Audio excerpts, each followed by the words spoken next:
میټرنل انکل درې مطلب دی ماما. په انګلیش لینګویج کې ماما ته ویل کېږي میټرنل انکل.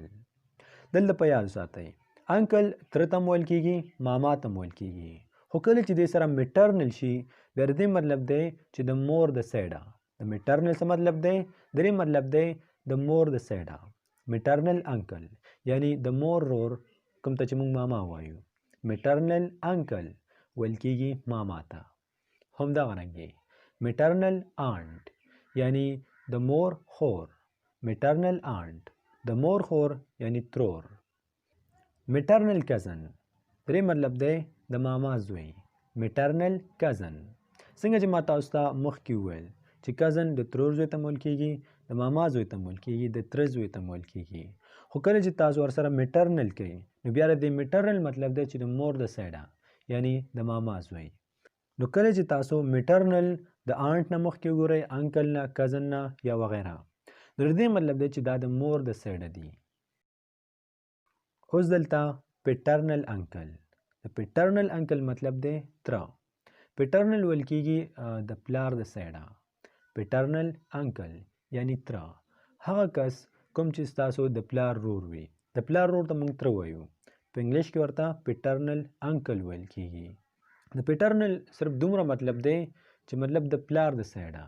پیټرنل آنټ ترور ته ویل کېږي. مطلب د پلار خور ته موږ ترور وایو.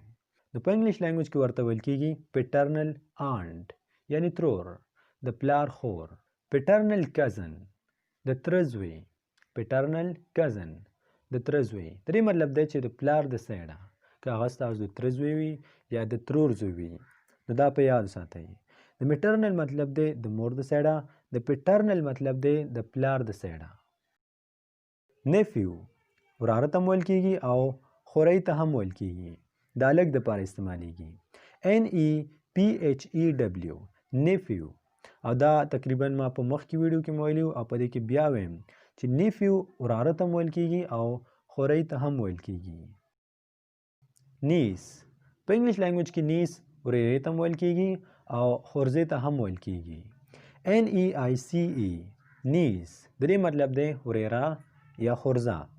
زیاتره خلک د دې پروننسیشن د تلفظ داسې کوي نایس، خو دا نایس نه دی. نیس NEICE نیس خورزه یا ورېره. پیرنټس پیرنټس مطلب مور او پلار. والدین PARENTS پیرنټس والدین یا مور او پلار. ګرینډ پیرنټس نیا او نیکه. ګرینډ پیرنټس درې مطلب دی نیا او یا نیکه. ریلیټیو ریلیټیو ویل کېږي رشته دارانو ته. دا لفظ به تاسو زیاتره اورېدلی وي. ریلیټیو درې مطلب دی رشته دار. فادر ان لا یعنی سخر. په انګلیش لینګویج کې سخر ته ویل کېږي فادر ان لا. همدغرنګې که تاسو دغه یو لفظ سوچ وکړئ نو د دې نه تاسو نور الفاظ هم راایستلی شئ. فار ایگزامپل مدر ان لا بیا د دې مطلب دی خواښې. مدر ان لا په انګلیش لینګویج کې خواښې ته ویل کېږي مدر ان لا. سسټر ان لا د دې مطلب دی خینه. په انګلیش لینګویج کې خینې ته ویل کېږي سسټر ان لا.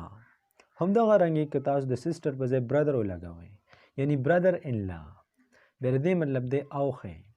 برادر ان لا اوښې. سن ان لا د دې مطلب دی زوم. سن ان لا یعنی زوم.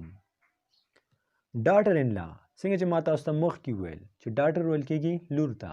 خو که چېرته موږ داسې ووایو ډاټر ان لا ډاټر ان لا بیا د دې مطلب دی انګور. زه امید کوم چې تاسو به د دغه ویډیو نه مکمل فایده اخیستې وي او پر هغه ټولو الفاظو باندې په تاسو پوه شوي یاستئ. که چېرته ستاسو دا ویډیو خوښه شوي وي او خامخا مو ترې څه زده کړي وي نو بیا مهرباني وکړئ دغه ویډیو لایک کړئ، د نورو ملګرو سره هم شیر کړئ او زموږ چینل خامخا سبسکرایب کړئ. ځکه چې کله هم موږ د ټینسونو باره کې د ګرامر باره کې یا همداسې یو نوی ویډیو جوړه کړو چې د هر څه باره کې وي نو هغې نوټیفیکیشن به تاسو ته خامخا ستاسو په سکرین میلاویږي او تاسو به کولی شئ چې د ټولو نه مخکې د دغه ویډیو نه فایده واخلئ او خپل انګلیش یو های لیول ته بوځئ. ځکه چې زموږ مقصد میشن او انټنشن صرف او صرف همدغه دی چې هغه خلکو مدد وکړو څوک چې غواړي چې انګلیش لینګویج زده کړي.